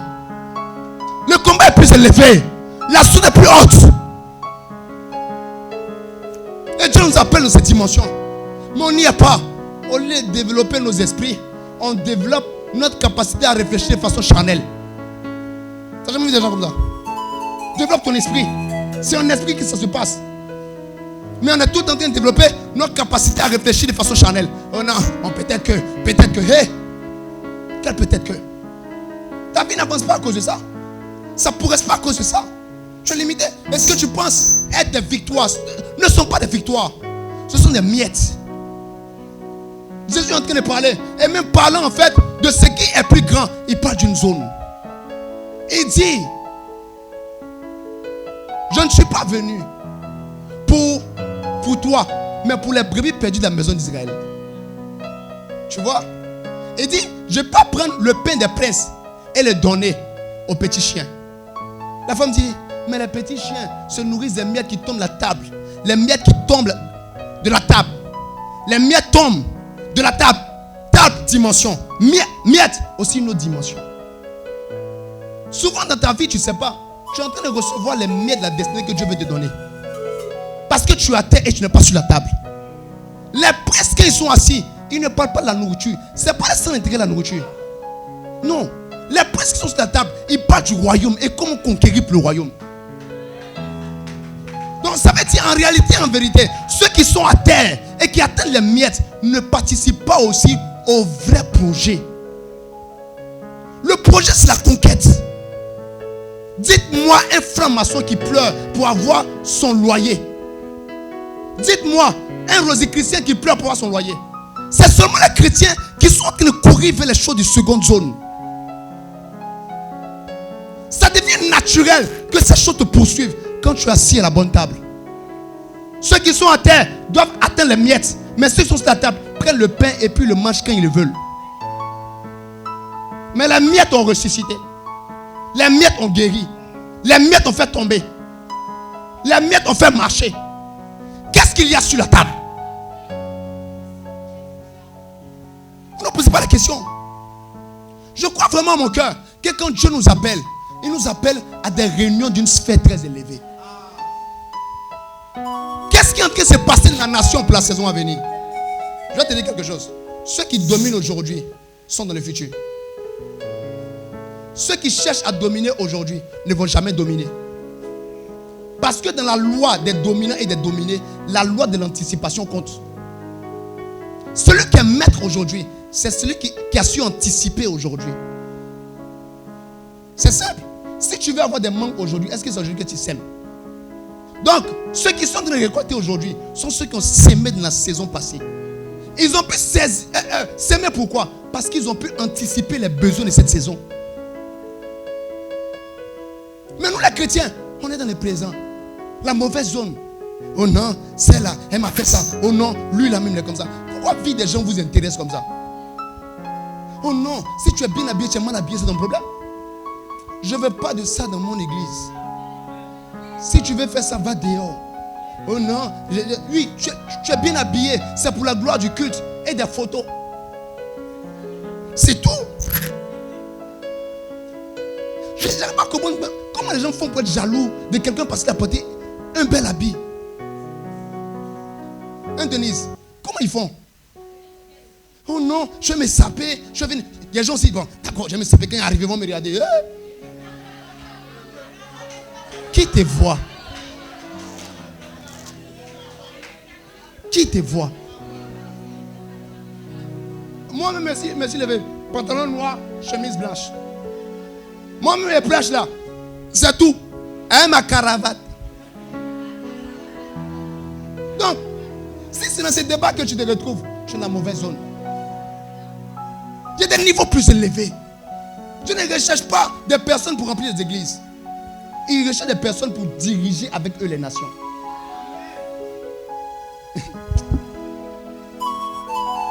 Ils recherchent des personnes pour diriger avec eux les nations. Réussir à parler des saisons à venir. Et si elle dit, bon d'accord, par rapport à telle porte, la porte du septentrion, je dois ouvrir une porte là-bas parce qu'il y a un renforcement angélique qui va venir. Donc j'ai besoin de quelqu'un pour prier assez pour ouvrir la porte. Ou quelqu'un qui va aller jeûner dans cet endroit-là. Est-ce que vous savez qu'il y a une dimension? On est envoyé en mission pour aller implanter des églises. Mais de notre dimension, on est envoyé en mission pour aller élever des hôtels. Seigneur. Je crois qu'on est en train de vivre une chrétienté qui n'est pas conforme à la pensée de Christ. Sinon, en vrai, il y a des dimensions où Philippe ne marche pas.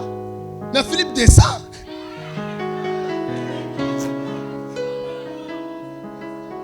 Philippe descend. Philippe descend. Et Philippe aussi, il s'en va. Parce qu'il est descendu. Est-ce que quelqu'un sent que Philippe descend? Oui. En fait, l'enjeu est tellement spirituel. Est tellement haut. L'enjeu est tellement élevé que quand Dieu voit des personnes qui n'ont d'intérêt que pour ce qui est dans leurs assiettes, il dit, attends, toi tu es venu pour quoi? Venu pour manger, mais va à côté là-bas. Là, on est en séance de travail. Tu vas remarquer que pendant que les enfants attendent l'heure de la nourriture avec impatience, les chefs, les leaders, les pères, ils sont préoccupés par le travail. Tu comprends? On vient trouver Jésus, on dit, hey, Mehmet, tu n'as pas encore mangé. Il dit, hey, j'ai à manger une nourriture que vous ne connaissez pas. Je dois travailler. Et si on veut le réveil, on est obligé de changer de position. Rendez-vous à la table. Est-ce que je parle à des princes ce soir? Est-ce que je parle aux princes? Rendez-vous à la table. Rendez-vous à la table. Rendez-vous à la table. C'est là-bas qu'on discute de vraies choses. C'est pas, oh non, mon habit. Oh non, les gens sont tellement préoccupés par leur image qu'ils oublient leur image. Derrière l'image là, c'est pas l'image que reflète ton corps. C'est l'état de ton âme. Il y a des gens qui ont de l'argent mais ils sont vilains. Ils ne sont pas beaux. La beauté, ce n'est pas un positionnement des organes. La beauté, c'est un éclat qui est reflété par ton âme sur ton corps. Hey, depuis que vous connaissez les hommes de Dieu ou un, est-ce que vous avez déjà vu un qui est vilain? Là où les pommades essaient de blanchir le corps, la gloire de Dieu apporte l'éclat à l'aide. Vous parlez de quoi? Parce que les débats sont élevés. Les débats sont élevés. Pommade quoi? La présence de Dieu mon combat. La présence de Dieu ma pommade. Dites à la soeur qui ne sait plus quelle pommade elle va utiliser. J'ai une pommade pour toi. Ça s'appelle Saint-Esprit. La pommade là. Ta Ta pommade de 1000 francs peut finir. Ta pommade de 10 000 peut finir. Ta pommade de 15 000 peut finir. Ta pommade de 150 000 peut finir. Mais la présence de Dieu se renouvelle chaque saison. Le même bocal, la même atmosphère. Mais le niveau ne fait que drop. Et ma gueule, les femmes les plus belles, oh non, make-up. Non, notre make-up là, on appelle ça la transfiguration. Les make-up du païen, ce sont les poudres. Le make-up du croyant, c'est la transfiguration. Dieu te regarde, dit, hey, je dois refaire l'image de celle que je vais présenter en cette saison. En vrai, vous ne savez pas. À chaque fois que Dieu s'apprête à te présenter, il refait aussi les lignes et les courbes de ton visage. Parce qu'en société, lorsqu'on veut que quelqu'un passe à la télé, on lui fait un make-up. Donc, je ne sais pas pour toi, mais moi je sens que Dieu s'apprête à présenter quelqu'un. Cette personne-là, je suis en train de t'annoncer que la gloire de Dieu sera tellement forte que même ça va reconfigurer même les traits de ton visage. Toi qui ressemblais à tel, tu vas de plus en plus ressembler à Jésus parce que c'est ta saison. Souvent, mais comment les chrétiens font pour avoir des complexes d'infériorité?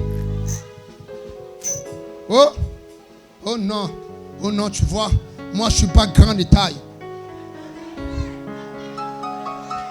Oh non, tu vois, moi, mes yeux sont pas comme ça. Hey. Oh non, moi. Hey.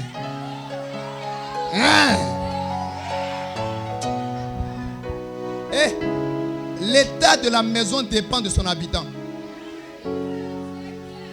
Mais il y a un truc encore. C'est que la Bible dit, si je vis, c'est plus moi qui vis. Donc qui vit dans mon corps là? Si c'est Jésus qui vit en moi, en ce moment-là, mon corps doit ressembler à qui? Est-ce que tu sais que Jésus était le plus beau parmi 10 000? Parmi 10 millions? Je ne sais pas pour toi, mais quand je te regarde, je ne vois pas quelqu'un à comparer à ta beauté. Parce que tu es le plus beau et la plus belle de cette maison. Hein? C'est la zone. C'est la zone. C'est l'esprit. Arrêtez. Tu vois des chrétiens qui sont tiraillés par le complexe d'infériorité. Oh non, moi aussi je passe au quartier. Ils vont dire ça. Les gens ne peuvent pas bien sourire. Vous ne pouvez pas bien sourire. Parce que vous dites non, mes dents ne sont pas trop à leur place.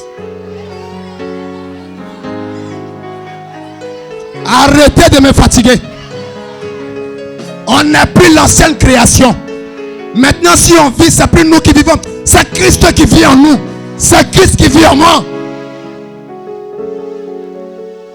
Quand tu t'es mis, tu vois qui? Tu vois qui? Il y a des gens qui parlent sans conviction. Quand tu es mis, tu vois qui? Souvent, prends ton miroir, regarde-toi, dis, oh, que je suis une créature si merveilleuse. Oh, mais l'homme qui va m'épouser aura de la chance. Parce qu'il n'aura pas honte de me présenter. Tu dis, oh, la femme qui va m'épouser.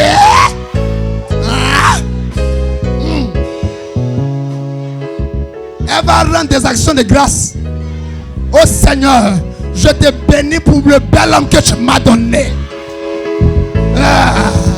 Oh Seigneur, pourquoi est-ce que je m'aime tant? C'est comme ça.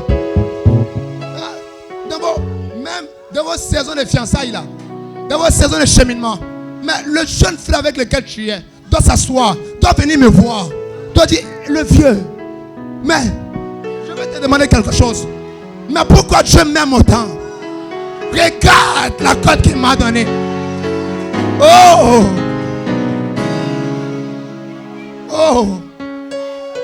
la femme là. La femme là. En fait, quand elle te regarde net, je suis obligé de me poser. Parce que son regard ne touche pas que tes yeux, ça touche aussi ton âme. La femme là.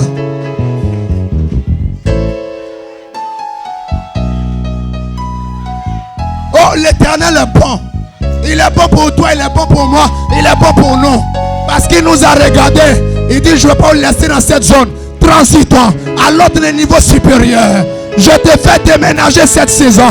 Là où tu étais dans une dimension de l'esprit inférieur, tu montes cette saison.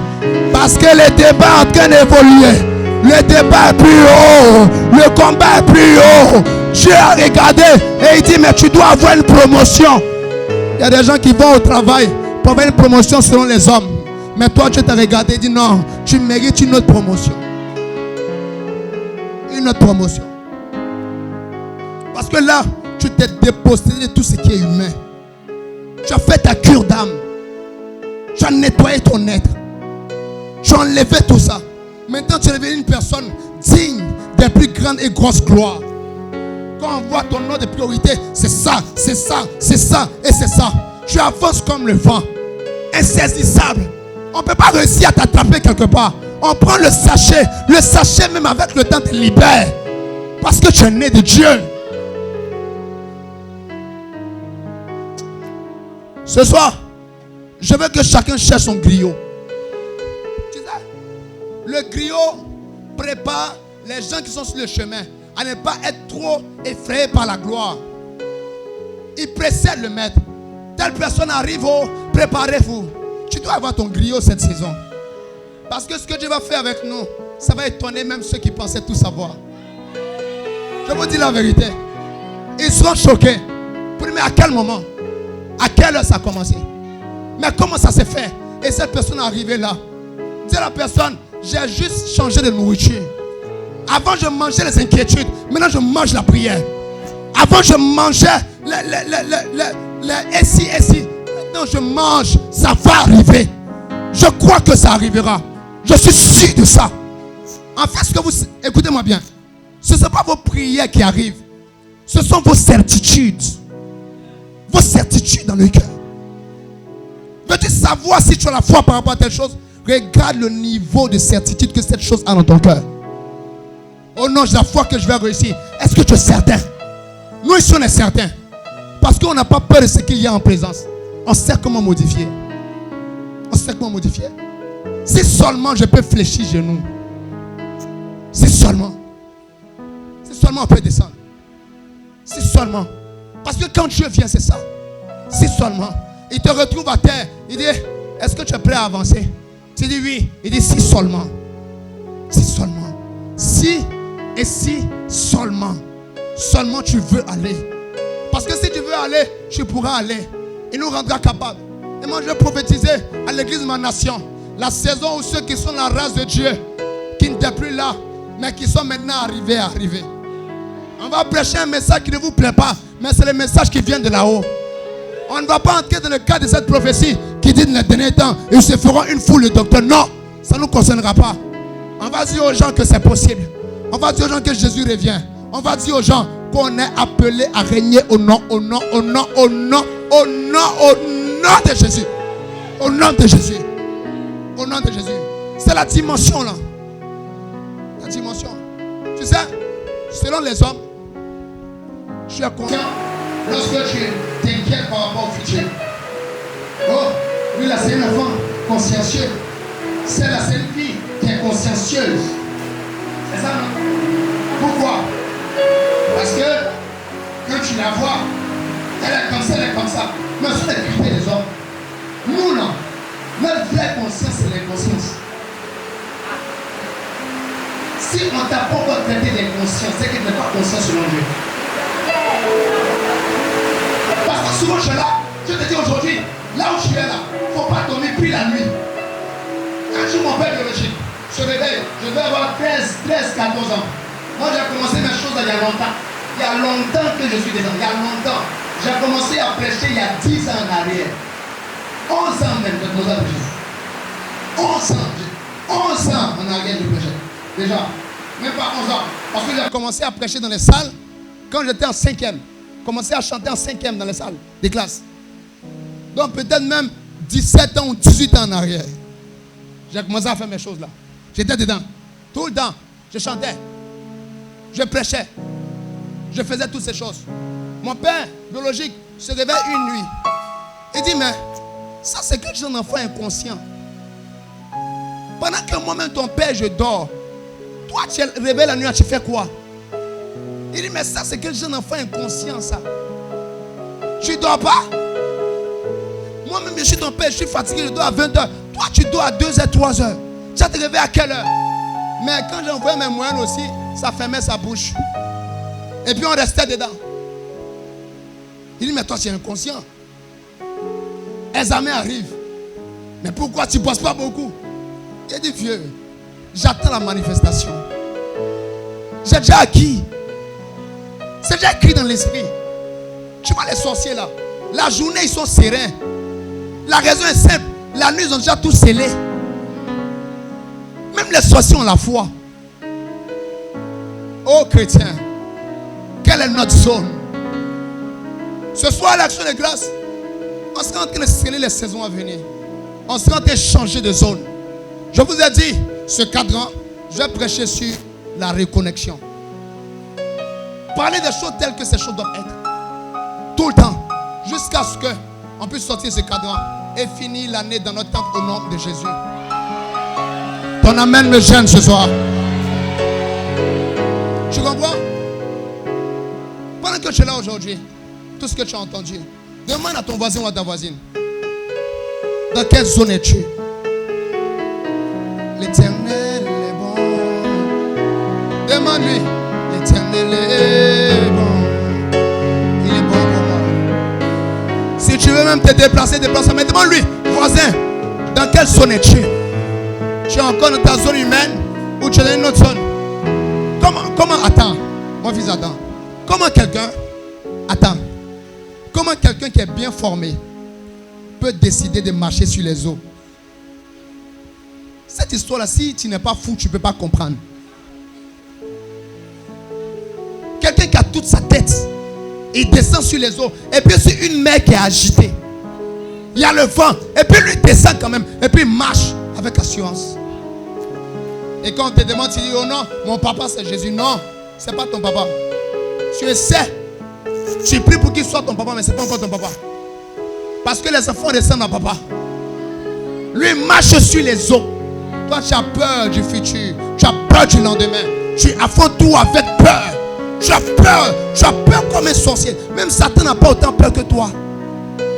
Oh non, est-ce que ça va marcher? Est-ce que ça va arriver? Ça va marcher. Pourquoi? On a scellé ça dans les cieux. C'est tout. La Bible dit quoi? La Bible dit, tout ce que vous allez lier sur la terre sera aussi lié dans les cieux. Tout ce qu'on lit. Qu'est-ce que Dieu est en train de dire? Tout ce que vous allez créer à partir de la terre sera aussi scellé dans les cieux. Écoutez ça. Je vous appelle ce soir à une autre dimension. Quand Dieu vous rencontre, quand Dieu vient vers vous, il veut que vous viviez selon ses standards, selon ses pensées à lui. Faites passer tout ce qui est de l'humain. Je vous dis ça avant que je vous laisse le temps de prier. Là, dans cette dimension, la foi est une obligation. La foi est une obligation. Là, dans cette dimension, la crainte de l'Éternel est une obligation.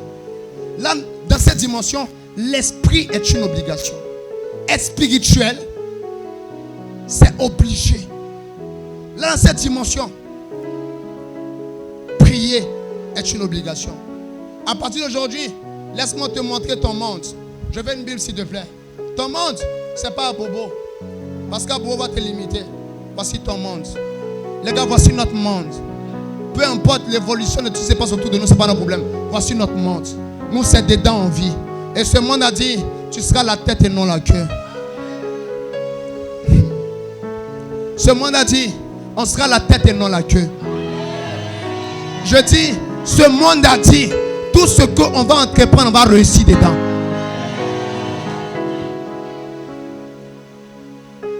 C'est celui qui croit qu'il va le vivre.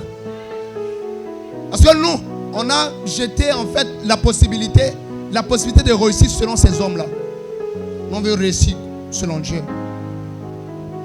Est-ce que ce soir tu peux sceller ce qui va arriver dans les 3 mois à venir?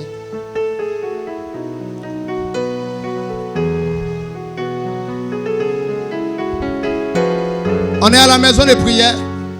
On n'est pas venu ici pour blaguer. Je parle de sceller tes 3 mois à venir.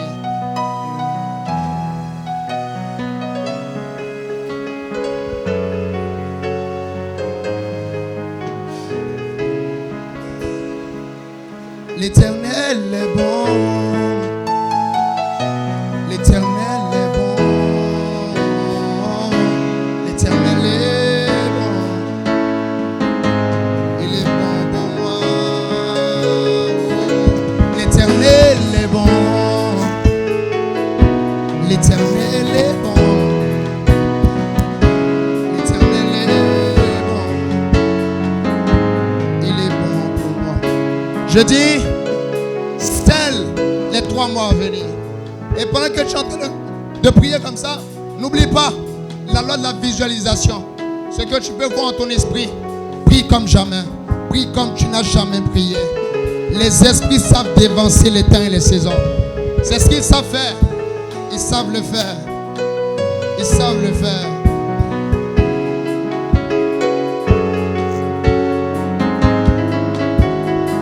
Peut-être ailleurs, on te dira de prier. Ici, on ne dit pas ça. Chacun vient avec sa soif. Il sait ce dont il a besoin. Peu importe ce dont tu as besoin, je peux te promettre que nous sommes dans une atmosphère. Connais ton esprit, à l'esprit de la saison, à l'esprit de la maison, à l'esprit du Dieu créateur, celui qui est capable de tout. Pendant que nous prions, nous simulons l'activité. Les anges sont là. Amakevare, c'est Mandeleko, Mandezeze, c'est Livelezo, Kamandevara, Eimei, Keibare, Mandevalada, Shemememe, Vele Kandoya, c'est la Kudara de Reda, Ekabarandi, Vele Karanda, c'est Kandodia, Alivele Kamando, On y va, on y va, hey!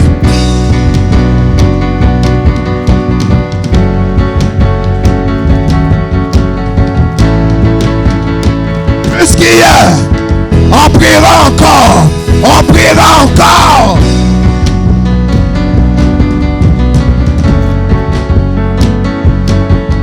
Je ne prie pas. Oh.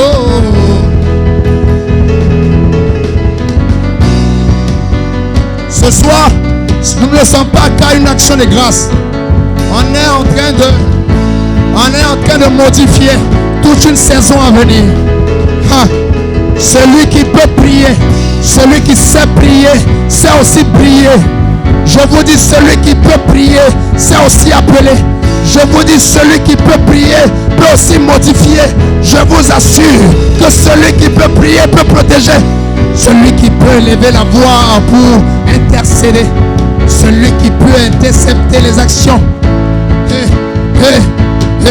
Oh. Non.